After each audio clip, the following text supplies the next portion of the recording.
Alright, ladies and gentlemen, I'm here on the show, and I'm here to talk about NBA 2025 NBA season preview.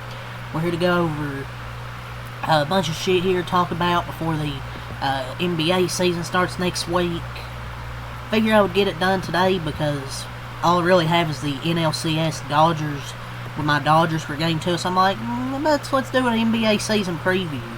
And I'll also preview separately the Warriors season, preview their season. Let's get right into it. So, nothing quite stirs debate around the NBA quite like postseason awards, but by the end of the first week of the season, there will be talk of player X's ultra fast start, make his MVP case, and yada yada yada.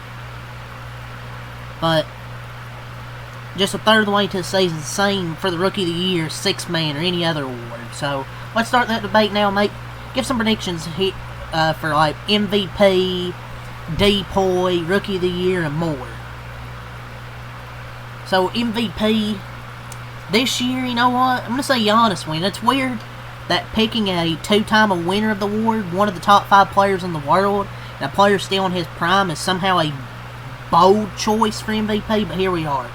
There are good reasons others are favored. Like Nikola Jokic was the best player on the planet, averaged a triple-double last year, and has more help around him this year than last year.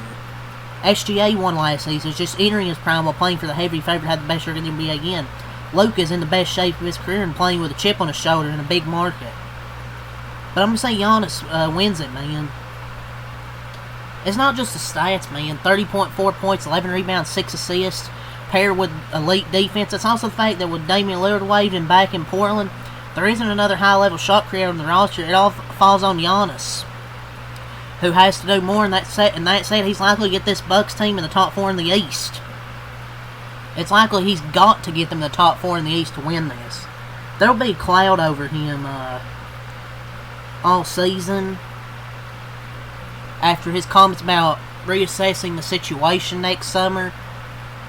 So we'll see, man. But that's my prediction for MVP. Defensive player, I'm going to say Victor Wembanyama wins it. He would have won it last year if he didn't get hurt. I don't recall someone who has so much influence on both ends of the floor, man, like Victor Wembanyama. Dude's like 7'5". He was running away with this award a year ago until he had the blood clots in his left shoulder, limited him to 46 games, and still had the league in total blocks. He looks stronger and even more impressive this season.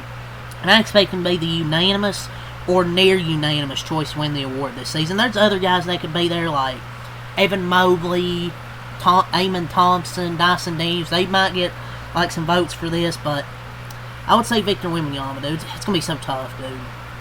I might say Chet, possibly, but if Wembanyama doesn't miss a lot of games, well, last year was kind of just unlucky, man, with that blood clot. But thankfully, he's 100% back, so I think he's going to win the award.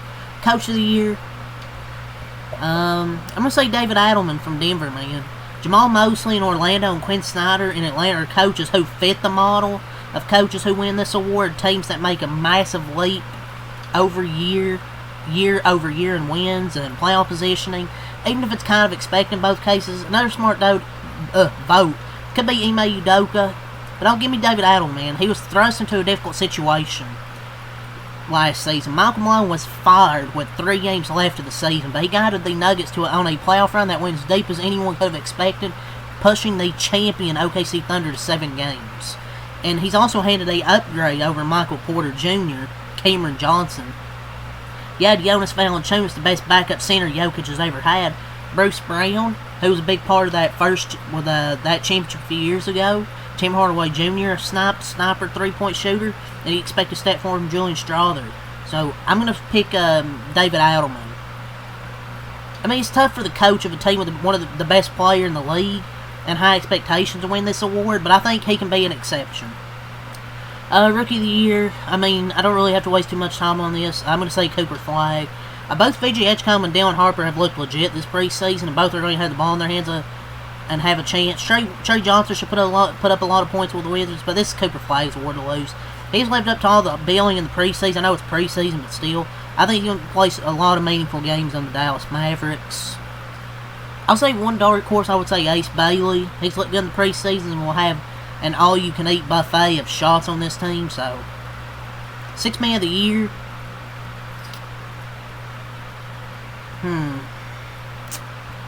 Some of the odds, DeAndre Hunter's here, Niles Reed, Jordan Clarkson, Anthony Simons, Ty Jerome. I find this one of the toughest preseason awards to predict because in many cases, if a player thrives in this role, he can end up a starter and not play enough games to qualify, but I'm going to go with Karis LeVert. This was kind of a bold, I may be bold. I'm going to go way off that board. Last season, Malik Beasley finished second in 6-man voting to Boston's Peyton Pritchard, who could repeat. And now Karis LeVert steps into that role. I'm willing to bet he thrives there, and he'll be in conversation for that award. But yeah, those are some of my award predictions for this season. Right, so next I want to talk about which player who changed teams will have the biggest impact. There were some moves this offseason, so I want to talk about that. Obviously, Kevin Durant went to Houston. This was obviously the biggest player move of the offseason. 73% of the NBA GMs voted. That's the biggest player acquisition that will make the biggest impact. Anyone who watched Houston last season, especially during their first round exit at the hands of my Warriors, realizes that for all the young athletes on the roster, their half-court offense needed help. Enter Kevin Durant. He's a walking half-court offense. He's one of the best pure scorers to ever play in the game. Even in a, quote, down year, he still averaged 26.6 points per game and shot 43% from 3. And he's the guy the Rockets can run off the screen, get him the rock, watch him rain buckets when they need it. The only question is how much playmaking will fall to Durant with point guard Fred VanVleet. You know, he tore his ACL. Amon Thompson and Reed Shepherd are playing the point and initiating the offense. So that's kind of a question there. But, I don't know. I think the Rockets will be fine without Freddie VanVleet. Desmond Bane went to Orlando. The only more natural fit than KD in Houston this offseason was Desmond Bane going to Orlando. 17% of the GMs thought so as well. I think it's going to be a good move because the Magic, I know, what did they give up, like 5 first-round picks or something? It was a lot for sure. But the Magic lacked shooting. And need a bit more shot creation next to Paulo and Franz Wagner. They get that in Desmond Bane, a career 41% shooter from beyond the arc without giving up defense. They're ready to win now, and spending to get Bane is the best sign that they're looking to take a big step forward in the East, which I think they will. I think they're going to be much better than they were last year. If Franz and Paulo stay healthy, Desmond Bane continues to be a great three-point shooter, and their defense continues to be good. And with the uncertainty of the Eastern Conference, I think they're going to be a good team. Maybe I think they'll be in the top. I think they will for sure be in the top 3 or 4. Miles Turner going to Milwaukee. This was a surprise move. This was the surprise move of the offseason for a couple of reasons. First, because Turner was a key part of Indiana's run to the finals. Why would ownership try to take a hard line on what they would offer one of the better stretch 5s? Well, he didn't look like that in the finals, but still. However, the surprise was nothing compared to the shock of the Bucks waiving and stretching more than $100 million of Damian Lillard's salary than using that savings to sign Miles Turner. For the Bucks, at this point in their careers, Turner is an upgraded center over Brook Lopez, but the pressure will be on him to do more with Giannis. Cam Johnson going to Denver. He put up 18 points a game last season while shooting 39% from 3. MPJ averaged 18 points and hit 39%, but the Nuggets get a better defender and far more consistent player. Porzingis, he went to Atlanta. He played just 42 games last year. When getting Jalen Johnson back, you still have Trae Young. You use that pick and pop with Trae Young and Porzingis, but you're really hinging on him staying healthy. And he partly due to a mysterious virus, which is reportedly over. So if he can stay healthy, that could be a good move. DeAndre Ayton going to the Lakers. They have a big bet this year that his best looks a lot like it did in Phoenix. They're really betting on that. Cooper Flagg, is being the number 1 pick. Feels like cheating to choose the number 1 overall pick, but still. His defense and all-around game can help Dallas not just make the playoffs this season, but be able to make some noise. A bonus name, I would say Norman Powell, because they really didn't have to give up anything to get him the Miami Heat. The Heat will still need his offense to remain competitive, and he's one of the more underrated players in the league. But yeah, those are some of the players that have changed teams. They can that will have an impact. And for the end, I'll go over some projected win totals. The Thunder projected to win 59 games. This is from some ESPN guy. Warriors projected to win 56 games. I don't know if you know I'm a Warriors fan. I mean, I have in my channel bio, I have my teams I root for. I'm a Warriors fan. I don't know if they're going to win 56 games. I mean, I think they'll be better than people expect. But I don't think they're going to win 56 games. Probably win like 49, 50. Be a playoff team. Nuggets projected to win 52 games. Clippers projected to win 49 games. Rockets are projected to win 46 games. I think they'll win more than that. Lakers projected to win 45 games. Grizzlies are projected to win 44. T-Wolves projected to win 43. Mavericks projected to win 43. They're a tough team to predict. The Kings projected to win 43. Spurs are projected to win 41.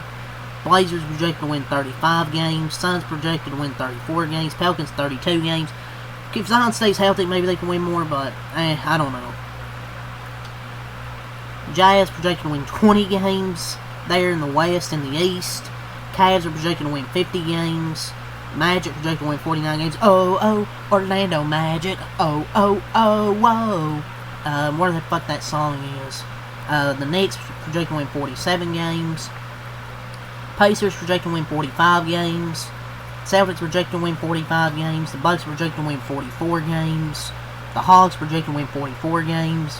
Pistons projected to win 42. Raptors projected to win 40. Miami Heat projected to win 40. Sixers projected to win 30 games. It's just, yeah, they're a tough team to predict because you don't know if they can fucking stay healthy. Bulls are projected to win 38. Hornets projected to win 28. The Nets are projected to win 17 games. The Wizards projected to win 14 games. So yeah, that's some projections there. But yeah, that's probably it here for my 2025 NBA season preview. Season start next week, October 21st. So looking forward to it, man. Opening night, I think it's the Rockets and the Thunder and the Lakers and Warriors. So looking forward to NBA basketball coming back next week. I mean, you got college basketball coming up soon. I done the AP poll yesterday, but I might do a season preview, maybe. Might do another season preview later for college basketball to get my actual thoughts on the season. I kind of just went over the AP poll yesterday and went over like their key game early in the season and what their projected starting out. So I'll do college basketball season preview later. But yeah, leave a like, comment, subscribe for more. And thanks, Mac a lot. Peace. And what are your predictions for this 2025 NBA season coming up? Peace.